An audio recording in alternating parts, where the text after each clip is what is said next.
of the Faith!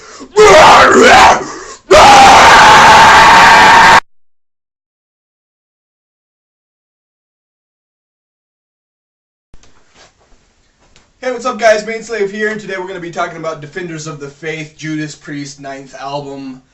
And a lot of people actually kind of pair this album with Screaming for Vengeance. Well, because the artwork is very similar, once again done by Doug Johnson, did a fantastic job. And because the music is kind of similar as well. Now there's a new creature on the front of this album, that weird fucking lion thing with some ram horns and shit. It's called the Metallion. Or the Mendelstillion, the Michelin Man, whatever the fuck you want it to be, that's what it is. And it is a great piece of artwork, actually. It's another really, really good album cover done by Doug.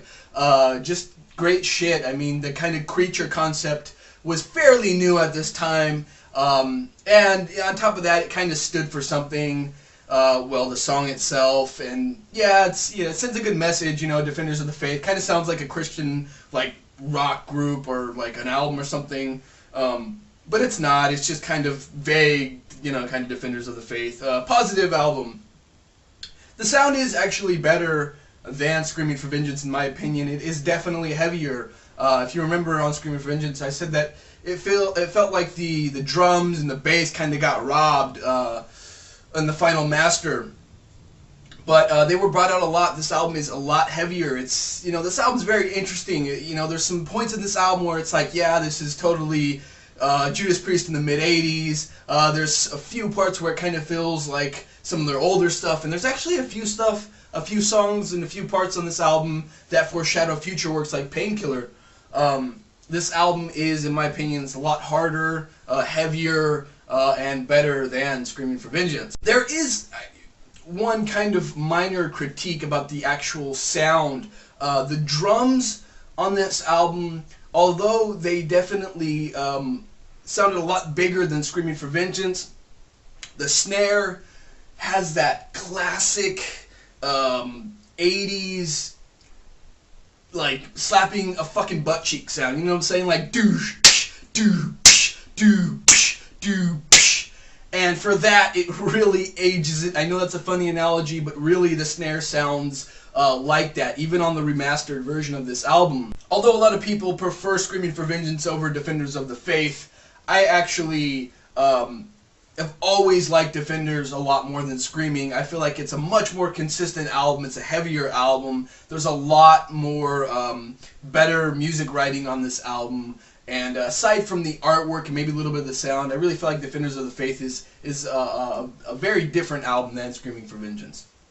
So the first song is called Free Will Burning, and right off the bat, this is a great song, very upbeat, comes in with a really badass riff, really fast, heavy. The singing is amazing. The verses, when he goes really fast, it's very impressive. It's really, really good. I really like that song.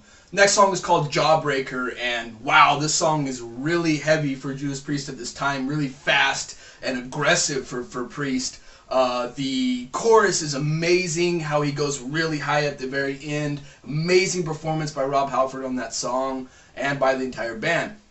The next song is called Rock Hard, Die Free, and this was always like a personal favorite of mine. A lot of nostalgia on this song. It's a very good song. It's slow-paced, yeah, but it's very melodic. It sounds really good, and actually there is some kind of there's a really good musical interlude in there as well. Other than that, it's just a really good, you know, sounding song.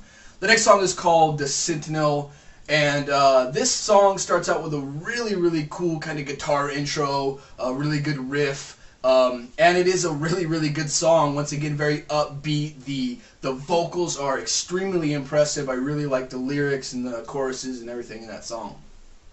The next song is called Love Bites, and this is not a very good song. This is, once again, it sounds very, very 80s.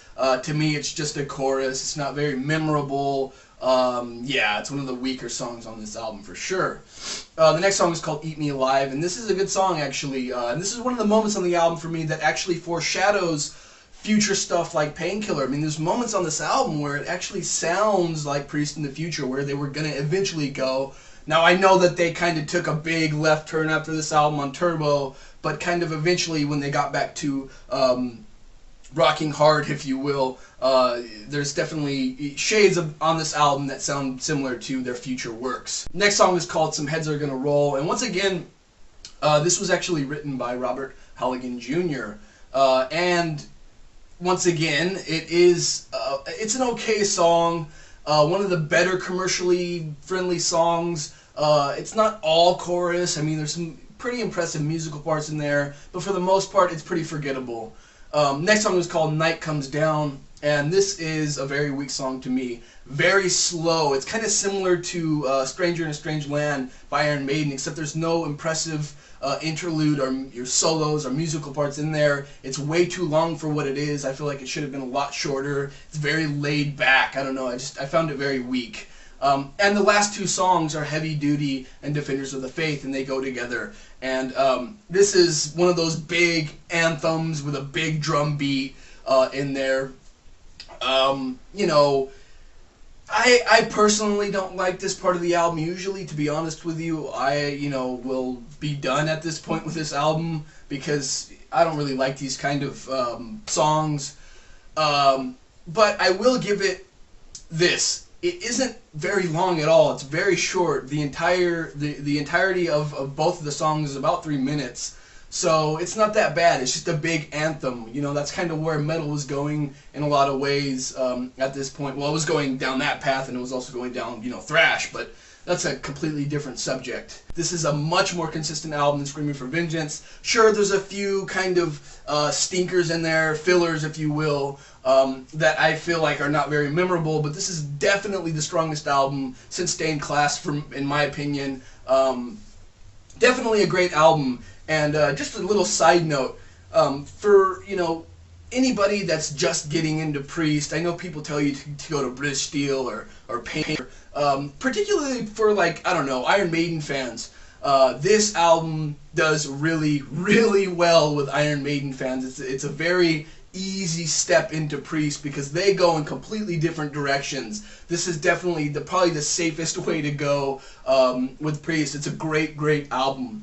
So I'm going to give Defenders of the Faith by Judas Priest an 8 out of 10. Later, guys.